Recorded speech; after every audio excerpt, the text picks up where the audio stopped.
spiritnya adalah mendorong anak-anak muda itu memiliki semangat yang luar biasa bahwa anak muda bisa dan anak muda akan mampu untuk mendapatkan versi yang pas sesuai dengan kesepakatan versinya kalau dia berjuang, bukan kalau orang langsung dapat wangsit gitu nggak ada. Jadi saya dan teman-teman mau mengajak ke teman-teman bahwa cita-cita itu atau keinginan itu tidak ada yang mudah. Jadi harus diperjuangkan. Berjuang jajah belum tentu kita dapat, apalagi kita tidak berjuang. Gitu kira-kira prinsipnya. Jadi anak-anak muda ini, karena anak-anak muda, maka spiritnya berikan ruang yang sama. Maka kami berupaya untuk itu bahwa ruang itu harus dibangun. Dan kesempatan itu bagi anak muda di kepemimpinan Jokowi kan banyak. Jadi tinggal bagaimana kita pastabikul khairatnya berlomba-lomba dalam kebaikan itu, kita hadir di situ, bukan penontonnya, kita yang berlomba. Nah, jadi kita anak muda yang berlomba, bukan tukang komentator gitu loh. Kalau komentator semuanya bisa kan. Dan memang kadang-kadang terjadi ketika ada anak muda yang mencoba hadir mengisi ruang-ruang publik itu, kemudian datang hujatan dan lain sebagainya. Kira-kira Cak sendiri menanggapi soal itu gimana? Ya biasa aja. Jadi anak muda harus diterpa dengan apa yang sudah didapat pasti, apa yang sudah diperjuangkan itu bukan tanpa ada orang yang iri, pasti banyak, ya kan? Tapi yang paling penting itu adalah prinsip bahwa memperjuangkan itu bukan hanya untuk dirinya, tapi untuk kemanfaatan orang lain. Itu yang selama yang kita perjuangkan adalah untuk kemanfaatan orang lain, entah nilai yang kita perjuangkan tidak hanya identitas saja, maka ya biasa saja. Kan kita itu kadang-kadang di kita itu senang lihat orang susah lihat orang senang gitu kira-kira. Biasa aja. Jadi kalau misalnya ditanggapi di seriusi, kita yang stres. Habis waktu nggak produktif. Maka memang godaannya adalah konsisten terhadap apa yang mau kita perjuangkan itu, selama pada prinsip kita tidak dari koridor dari hukum, tidak koridor dari nilai-nilai agama yang ada yang kita yakini. Saya kira nggak ada perlu dikhawatirkan. Jadi anak muda harus semangat. Jadi apalagi kayak kita aktivis gitu-gitu ya. Kalau nggak ada semangatnya, terus apa yang kita dapatkan? Kita kan hanya memperjuangkan semangat, Pak. Apa yang kita diandalkan? Nggak ada yang diandalkan. Keturunan minyak. Memang ini tidak ada pelaut handal yang berlayar di lautan tenang. Ada badai. Pasti ada badai. Karena disitulah ujian sebenarnya. Jadi ujian. Kalau tenang-tenang aja ya mancing di kolam, bukan di laut. Di kolam ada butuh keseriusan ya, butuh fokus, butuh nasib gitu. Butuh cara gitu. Dalam formulasi gagasan besar ini, saya yakin ini bukan waktu yang singkat, ujuk-ujuk udah pemuda negarawan. Pasti melewati pergolakan pikiran yang panjang, pasti perlu perenungan yang dalam. Nah, yang ingin saya tanyakan, Cak, sejak kapan dimulainya jenengan itu mulai memikirkan soal ini, Cak? Sebenarnya kan Ayahanda ini kan cuma implementasi soal nama ya, substansinya sebenarnya sama ya. Jadi cuma namanya saja ya. Jadi kalau ini kan ada Buya, tokoh-tokoh Muhammadiyah, Pak Haidar Nasir dan sebagainya, itu selalu menggagas bahwa kalau sudah misalnya semua kita kan bagaimana kita menjadi pemimpin, minimal yang pemimpin keluarga gitu lah kan. Kira-kira kalau pemimpin keluarga, maka bagaimana demokrasinya, bagaimana ini pemimpin RT semuanya dalam konsesi apalagi pemimpin negara. Maka pikirannya adalah kalau sudah menjadi pemimpin, kita jangan melihat dari golongannya yang harus dimasukin semua dalam temanku semua ini harus gitu. Jadi kalau begitu modelnya negara, maka kita tidak akan bisa mencapai titik tujuan bernegara yang bisa mensejahterakan semua orang. Yang ada dan mensejahterakan kelompoknya. Nah, kalau itu maka kepentingan politik ke depan pasti ini kan pertarungan demokratis kan. Kalau kelompok yang ini menang maka semuanya diborong. Kalau yang lain disingkirkan. Kalau model begitu terus, maka kapan majunya? Oke. Gitu nggak ada. Makanya maksud saya ini yang harus dibangun bahwa ada kesadaran bahwa tugasmu, bahwa kau lahir dari kelompok ini, iya. Tapi tugasmu adalah tidak hanya kelompokmu yang dicerdaskan dan diayomi, tapi rakyat Indonesia. Nah itu yang harus disadarkan karena politik identitas di kita itu kan samar-samar, Dik. Seperti semut, tapi kadang-kadang tahu-tahu sudah banjir gitu, tahu-tahu sudah penuh, baru sadar gitu ya. Nah, Cak, ini kan bentar lagi juga Indonesia akan memasuki tahun-tahun politik ya. Bahkan sekarang sudah banyak yang melakukan kampanye dan lain sebagainya. Nah, dari Cak Nanto sendiri untuk anak muda sebaiknya mengambil posisi yang seperti apa, Cak? Sehingga tidak bukan tidak terafiliasi sih, sehingga tidak ikut serta dalam pemecah belahan bangsa ini, terkhususnya para pemuda, Cak. Iya, oleh sebab itu maka mau di kelompok manapun, mau ikut siapapun, kalau itu pilihan anak muda, dia harus membawa gagasan kemanusiaan. Gitu loh.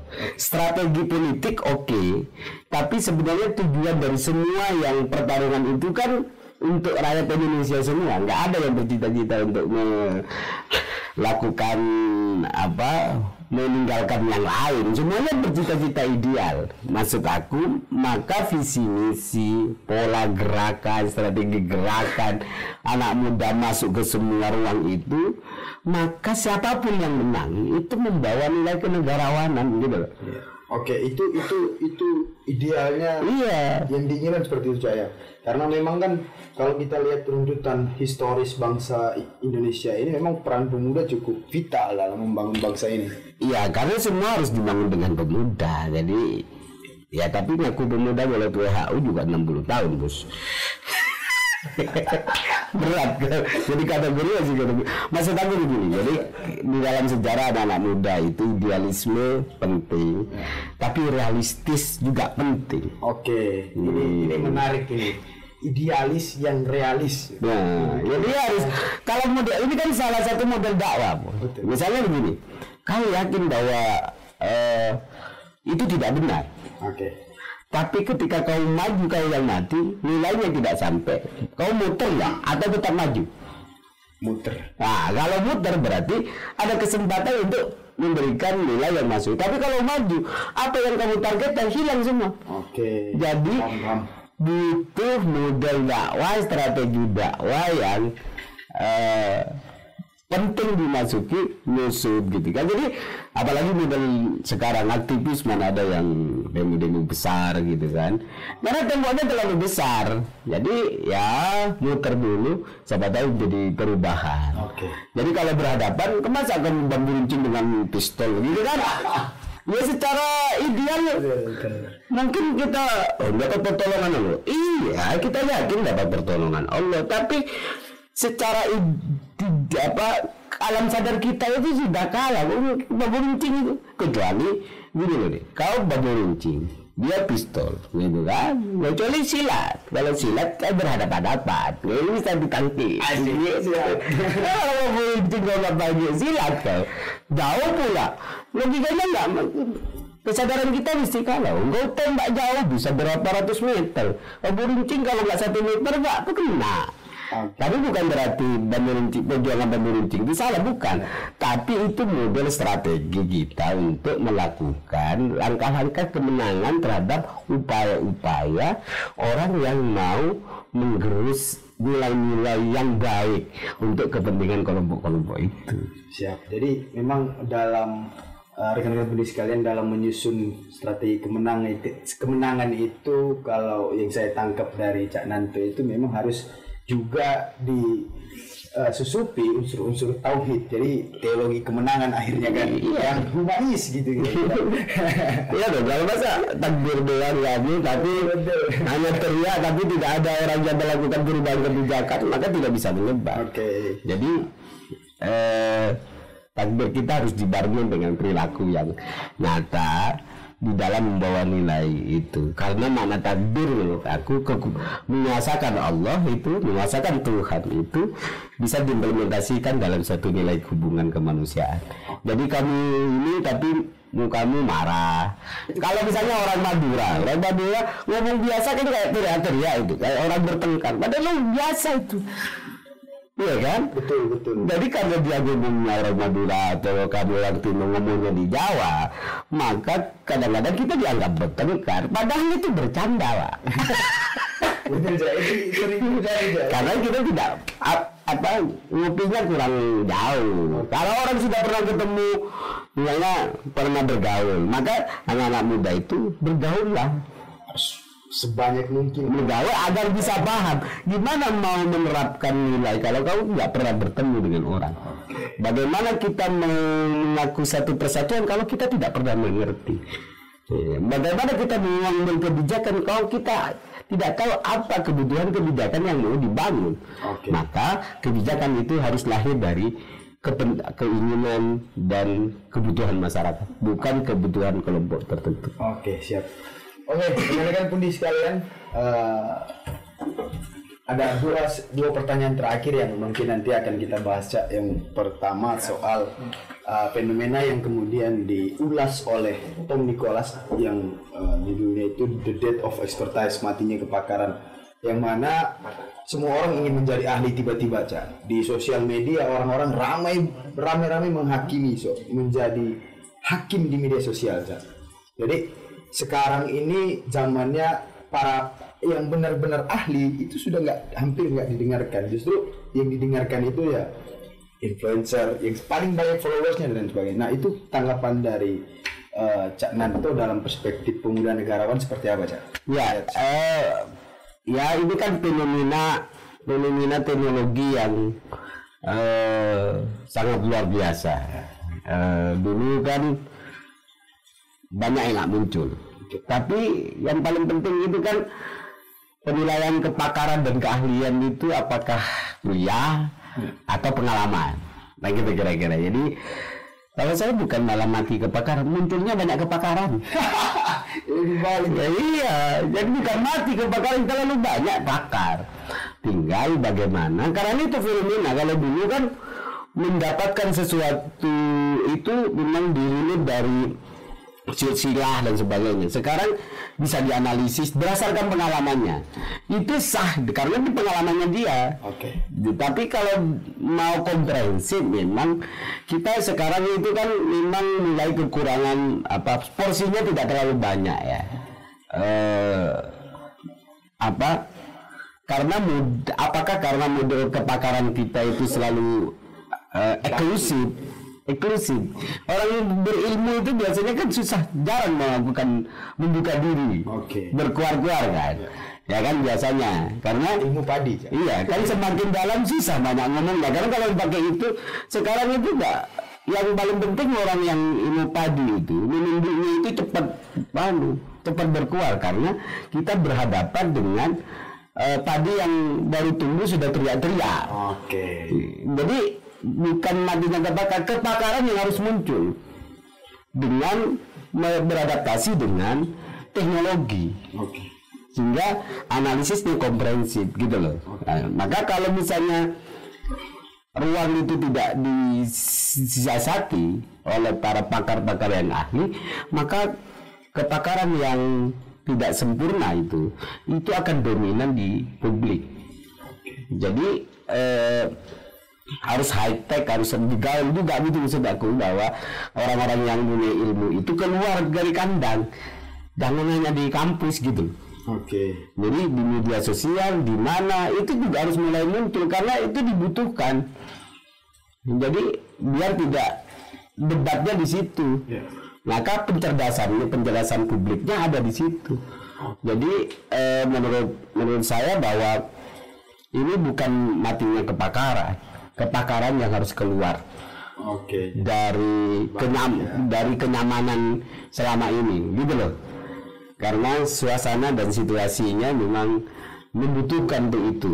Karena ruang yang sekarang kan semua orang bisa baca, semua orang punya HP dan teknologi itu mempercepat. Jadi kita yang baik-baik juga harus memproduksi yang baik. Karena orang yang memproduksi yang jelek lebih banyak daripada yang baik.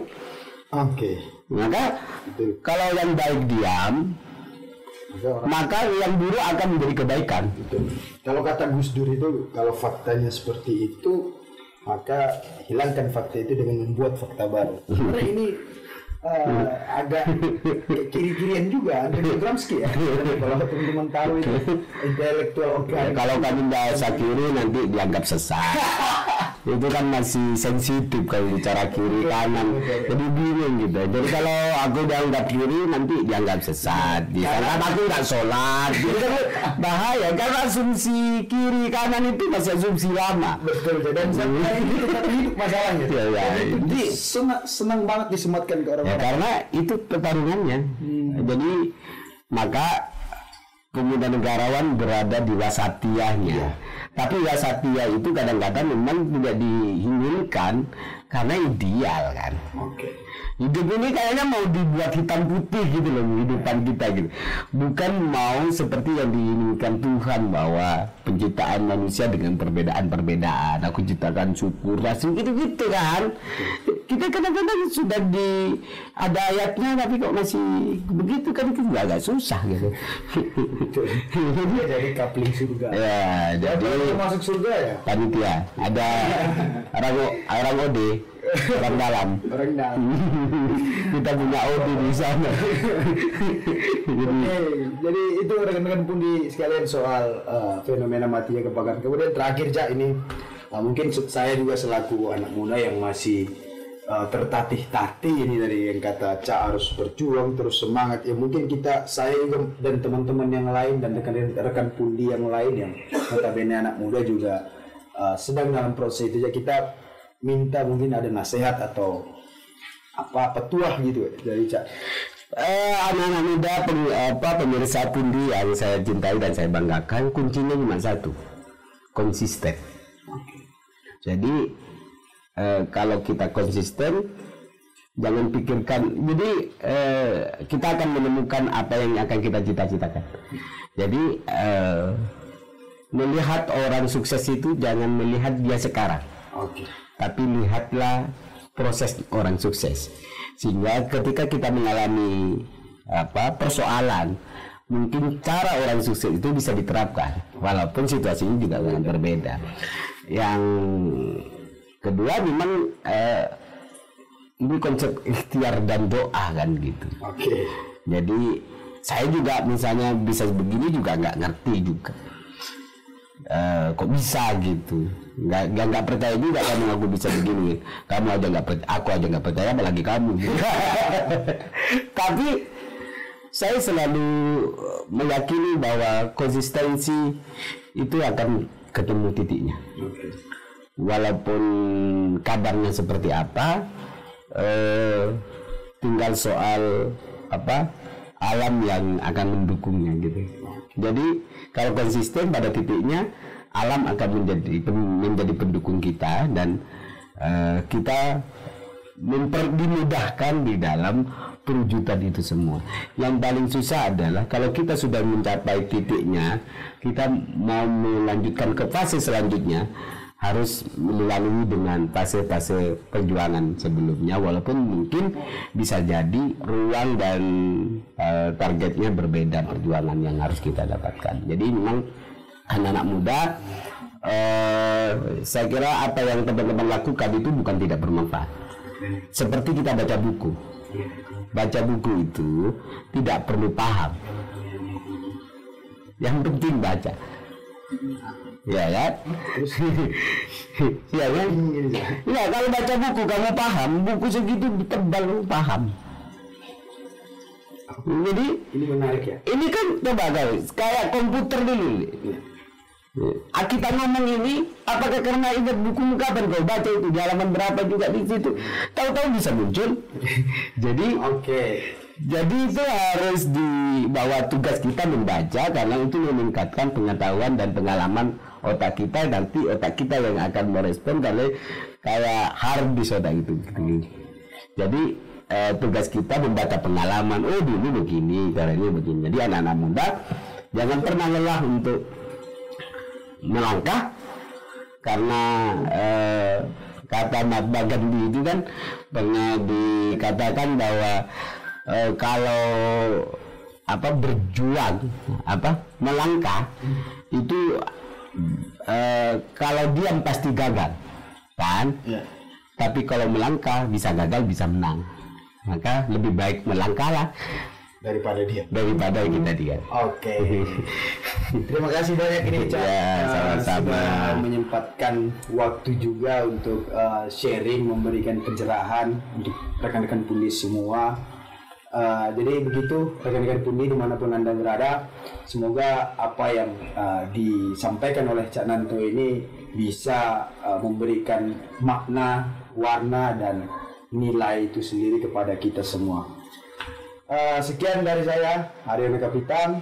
Jangan lupa like, subscribe, and share channel Pundi Official, tajam dan mencerahkan. Saya pamit undur diri. Assalamualaikum warahmatullahi wabarakatuh. Waalaikumsalam.